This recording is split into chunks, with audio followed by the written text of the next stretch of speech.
Selamat datang di channel Planet Internet. Dan admin mengucapkan salam sehat selalu. Untuk para sahabat semuanya. Maaf dikarenakan ada kerabat yang meninggal dunia, jadi admin tidak bisa untuk upload karena admin diminta bantuan untuk mengurus beberapa hal dari kerabat yang sedang kesusahan itu.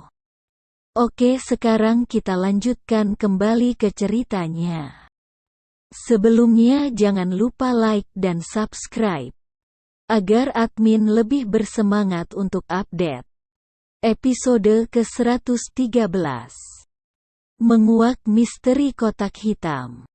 Pada episode sebelumnya diceritakan Bernard yang pergi menemui ibunya lalu menceritakan semua apa yang dilihatnya dalam proses meditasi untuk membuka kotak kayu hitam pemberian dari gurunya, di mana sebuah logo bergambar matahari dalam penglihatannya itu sangat familiar dengan sebuah tato yang ada di telapak kaki ibunya.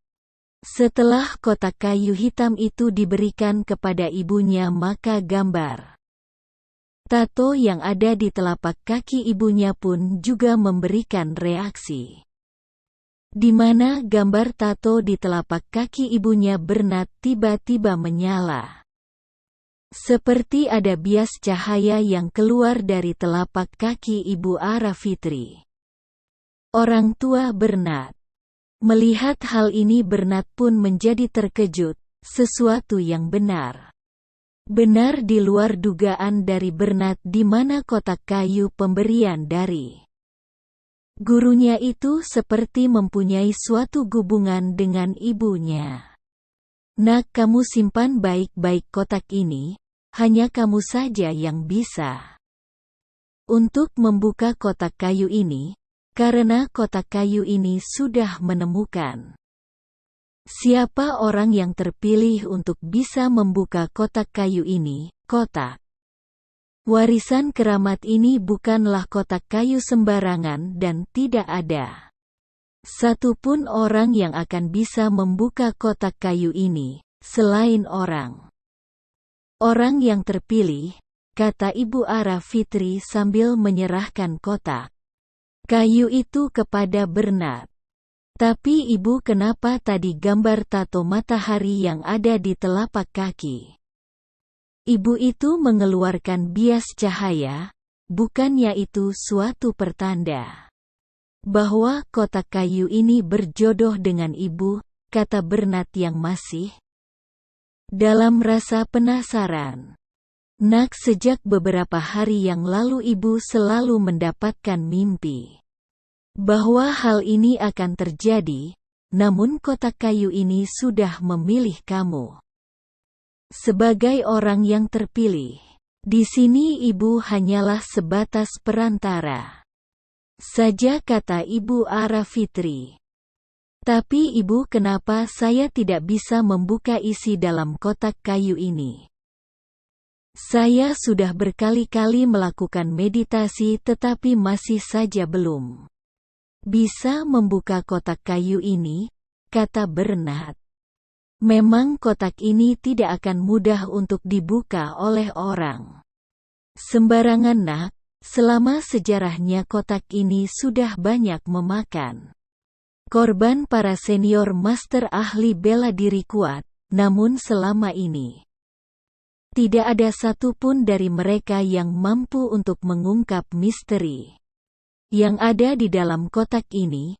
Bahkan pernah ada seorang tingkat tertinggi master ahli bela diri yang berusaha untuk mengungkap isi dari kotak ini, namun hal yang sama juga telah memakan korban dari sang master ahli bela diri itu, kata Ara Fitri sambil menghela nafas beratnya. Lalu bagaimana dengan saya ibu? Sedangkan master peringkat tertinggi saja tidak mampu untuk membuka kotak kayu ini, sedangkan saya sendiri belum bisa mencapai tingkat tertinggi, kata Bernard dengan terlihat raut muka yang pesimis. Melihat perubahan dari raut muka putra tercintanya itu Ibu Ara, Fitri pun kembali tersenyum. "Nak, kamu adalah orang yang sudah dipilih oleh kotak kayu itu.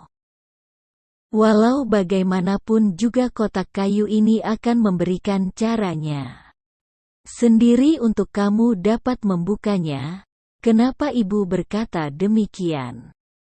Karena Ibu beberapa kali mendapatkan mimpi mengenai hal ini, kata Ibu Ara Fitri.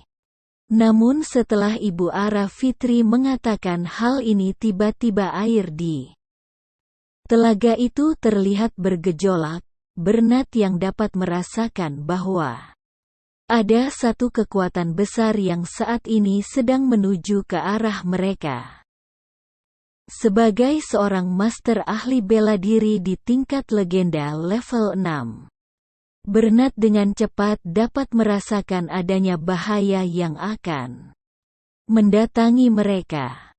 "Ibu, hati-hati, sepertinya saya merasakan adanya kekuatan kejahatan yang besar sedang datang menuju ke tempat ini," kata Bernard, sambil berusaha untuk melindungi ibunya. Dari gelombang air di telaga itu tiba-tiba mencuatlah sesosok orang tua dengan rambut panjang putih dari dalam telaga yang bergelombang itu dan berdiri di udara tepat tidak jauh dari hadapan Bernard dan ibunya. Sepasang mata yang sangat tajam memandang ke arah Bernard dan ibunya. Bagi orang yang awam akan langsung lari terbirit-birit melihat sosok orang tua dengan sorot mata yang tajam seperti itu. Bernard yang melihat pemandangan seperti ini sudah dapat merasakan hawa membunuh yang begitu kuat dari sosok orang tua yang ada di hadapannya itu. "Akhirnya setelah sekian lama aku menantikan waktu seperti ini. Datang juga," kata sosok orang tua itu dengan suara yang disertai tekanan begitu kuat sehingga bagi orang yang tidak memiliki dasar ilmu bela diri pasti akan pusing mendengar suara itu yang menekan gendang telinga. "Kamu siapa? Dan apa tujuanmu ke tempat ini?" kata Bernard dengan nada yang sangat sopan karena menghargai bahwa orang yang ada di hadapannya itu adalah seorang yang tua. "Anak muda, sepertinya kita ini berjodoh. Aku sudah menunggu waktu begitu lama berdiam diri di dasar telaga ini untuk menantikan kedatanganmu," kata orang tua itu lagi. Namun kali ini nada suaranya sedikit halus sehingga terlihat begitu ramah. "Apa maksud dengan semua ini? Kenapa Anda mengatakan bahwa kita berjodoh?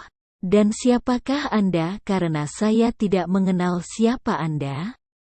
tanya Bernard dengan penasaran. "Anak muda, kamu tidak perlu tahu siapa aku, yang penting serahkan saja kotak kayu itu kepadaku, maka aku akan mengampunimu," kata orang tua itu.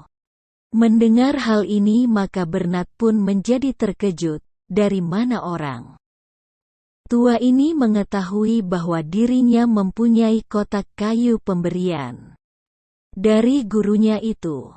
Lagi pula tidak banyak orang yang mengetahui tentang kotak kayu ini. Dari nada pembicaraan yang dikatakan oleh orang tua itu, Bernard dapat menyimpulkan bahwa sosok orang tua di hadapannya itu bukanlah orang baik-baik. "Maafkan saya kakek, saya tidak mengerti apa yang kakek katakan itu," kata Bernard untuk menutupi rasa kagetnya karena sang kakek itu mengetahui bahwa dirinya mempunyai kotak kayu itu. "Bagus-bagus, masih bisa juga kamu berbohong di hadapanku. Berarti kamu memang mau mencari kematian, kata orang tua itu. Mendengar hal ini maka Bernard pun sudah bersiap-siap juga jika harus bertarung dengan orang tua. Yang ada di hadapannya itu, Bernard masih belum bisa merasakan aura kekuatan dari orang tua yang ada di hadapannya. Namun kalau dilihat bahwa orang tua itu mampu berdiri melayang di atas telaga, dapat dipastikan bahwa kekuatan sang kakek ini minimal berada pada tingkat legenda. Ibu, sebaiknya ibu cepat-cepat pergi meninggalkan tempat ini. Biar saya saja yang menghadapi orang tua ini, bisik Bernard kepada ibunya. Tidak nak, ibu merasa khawatir denganmu, sebaiknya ibu tetap saja di sini. Kakek itu sepertinya memiliki kekuatan yang tidak rendah, kata Ibu Ara Fitri. Kakek, sebenarnya apa yang kakek inginkan dari anak muda seperti saya ini? Jangan salahkan saya jika anak muda ini tidak bersikap sopan kepada kakek, kata Bernard dengan suara sedikit dikeraskan. Mendengar jawaban seperti ini, sang kakek pun tertawa terbahak-bahak. Anak muda, ternyata kamu punya nyali juga. Bagus-bagus, aku sudah memberikan kesempatan kepadamu untuk hidup lebih lama. Namun kamu lebih memilih untuk mati muda di tanganku, kata orang tua itu. Lalu sang kakek itu pun mengangkat tangannya mengarah kepada Bernard. Seketika itu juga air di telaga itu langsung bergejolak, satu gelombang besar segera menghantam ke arah Bernard yang ada di joglo bersama dengan ibunya itu. Benar-benar satu kekuatan yang sangat kuat yang pernah dirasakan oleh Bernard, di mana selama ini belum pernah dirinya mendapat lawan yang kekuatannya seperti ini. Lalu Bernard pun segera mengumpulkan kekuatan tenaga dalamnya. Dan seketika itu juga satu kekuatan besar membentuk seperti sebuah dinding besar yang terbuat dari udara. Inilah kekuatan Bernard yang mampu memadatkan udara untuk menahan serangan dari sang kakek misterius itu. Gelombang air besar itu terlihat tertahan seperti ada sebuah dinding besar yang menahan gelombang air serangan dari sang kakek itu. Melihat hal ini maka sedikit rasa terkejut di wajah sang kakek itu. Tidak disangka bahwa seorang anak muda mampu mengeluarkan kekuatan seperti ini. Sebagai seorang praktisi senior, sang kakek pun dapat merasakan bahwa anak muda yang ada di hadapannya itu bukanlah seorang anak muda sembarangan. Karena untuk bisa memadatkan udara seperti ini paling tidak seorang ahli bela diri pada tingkat hero yang mampu untuk mengeluarkan kekuatan memadatkan udara. Ternyata kamu boleh juga ya. Pantas kamu berani berlagak di hadapanku. Tapi kekuatanmu masih jauh dari harapanku, kata orang tua itu. Lalu sang kakek pun melipat gandakan kekuatannya untuk kembali menekan pemuda itu dengan gelombang airnya. Satu kekuatan besar kembali menekan dinding udara yang tak kelihatan dari Bernard. Melihat gelombang air semakin besar maka Bernard pun segera menambahkan kekuatannya untuk memperkuat pertahanan dinding udaranya itu. Kembali benturan kedua kekuatan itu menimbulkan suara dentuman besar. Kali ini sang kakek pun terlihat mundur beberapa langkah ke belakang dengan masih posisi melayang di udara. Sedangkan Bernard terlihat hanya tersenyum kecil kepada sang kakek. Oke, sekarang cukup sudah main-mainnya. Aku akan mempercepat jalanmu menuju kematian, kata orang tua itu. Lalu kedua tangan sang kakek segera dirapatkan di depan dadanya.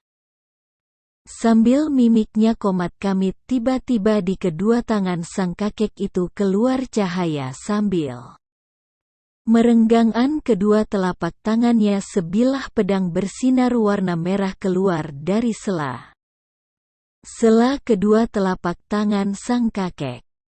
Melihat hal ini, Ibu Ara Fitri pun menjadi kaget. Ya, walau bagaimanapun juga hanya orang-orang tertentu saja yang mampu menyembunyikan sebuah pedang di dalam tubuhnya, dan setelah mengetahui pedang apa yang ada di tangan sang kakek itu, menjadi semakin kaget Ibu Ara Fitri.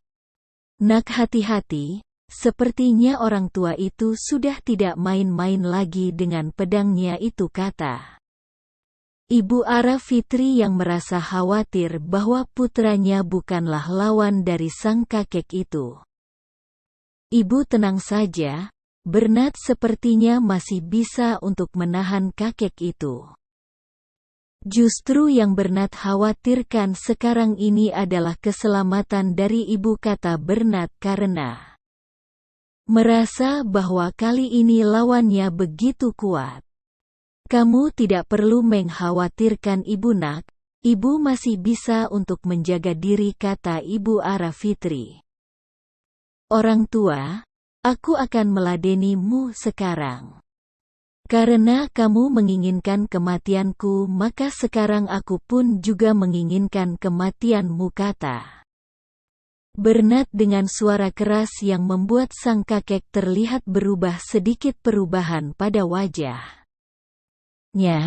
Ya, walau bagaimanapun juga Bernard mengucapkan kata-katanya itu dengan disertai kekuatan tenaga dalam, sehingga bagi orang yang tidak memiliki kemampuan tenaga dalam pasti akan jatuh tersungkur karena getaran dari suaranya itu. Kemudian Bernard pun mengangkat tangan kanannya ke atas. Dan seketika itu juga ada satu kekuatan petir yang menyambar di tangan kanannya. Kilatan petir dari langit itu langsung membentuk sebuah senjata berupa pedang yang diselimuti dengan cahaya putih yang sejenak menyilaukan, lalu kemudian meredup. Melihat hal ini, sang kakek pun tertawa terkekeh-kekeh. Nak, kamu hanya memiliki pedang guntur level 1 saja sudah begitu bangga. Aku akan tunjukkan kekuatan dari pedang darahku ini kepadamu, nak, kata orang tua itu. Ya, pedang di tangan Bernard ini memang bernama pedang guntur, namun melihat kondisinya bahwa pedang guntur Bernard berada jauh di bawah pedang darah dari sang kakek levelnya. Pedang guntur Bernard berada pada level 1, sedangkan pedang darah sang kakek berada pada level 9. Tertinggi, sungguh satu perbedaan yang sangat mencolok sekali kekuatan dari kedua buah pedang itu.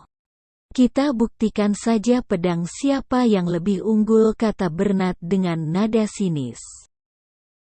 Ya, meskipun Bernard merasa bahwa pedang miliknya paling tidak masih bisa untuk menahan serangan dari sang kakek, namun secara kekuatan pedang guntur Bernard jelas bukanlah lawan yang sebanding dengan pedang darah milik kakek misterius itu. Baik, aku akan gunakan 1/4 kekuatan pedangku saja untuk melawan pedangmu, kata orang tua itu. Lalu satu sabetan pedang dari sang kakek itu menerjang ke arah Bernard. Satu sinar merah bagaikan sebuah sabit besar menerjang ke arah Bernard. Hawa dingin dan bau amis darah pun keluar dari cahaya merah seperti sabit yang menerjang ke arah Bernard. 1/4 kekuatan pedang dari sang kakek itu dapat membuat suasana bergidik bagi lawan yang menerima serangan itu. Tanpa terasa Ibu Ara Fitri mulutnya terengangan karena melihat serang yang sangat cepat dari kakek itu kepada putranya. Bagi Ibu Ara Fitri jelas kekuatan pedang dari putranya itu tidak akan mampu untuk menahan serang pedang darah dari sang kakek.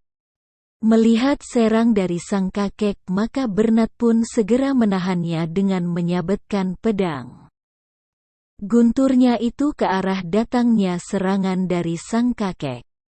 Seketika itu juga satu ledakan besar terjadi ketika kedua cahaya merah dan hitam saling bertabrakan dan air di dalam telaga itu kembali bergolak seperti ombak di laut karena getaran dari ledakan itu. Sesaat tempat itu bagaikan tertutup kabut di mana cahaya putih dari pedang guntur Bernat berubah seperti embun ketika bertabrakan dengan cahaya merah dari pedang darah sang kakek. Benar-benar satu kekuatan yang sangat dahsyat terjadi di tempat itu.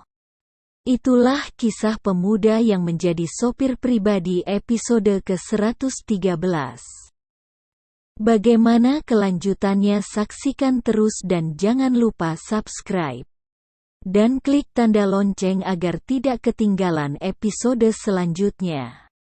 Akhir kata, admin mengucapkan banyak terima kasih kepada para sahabat semuanya.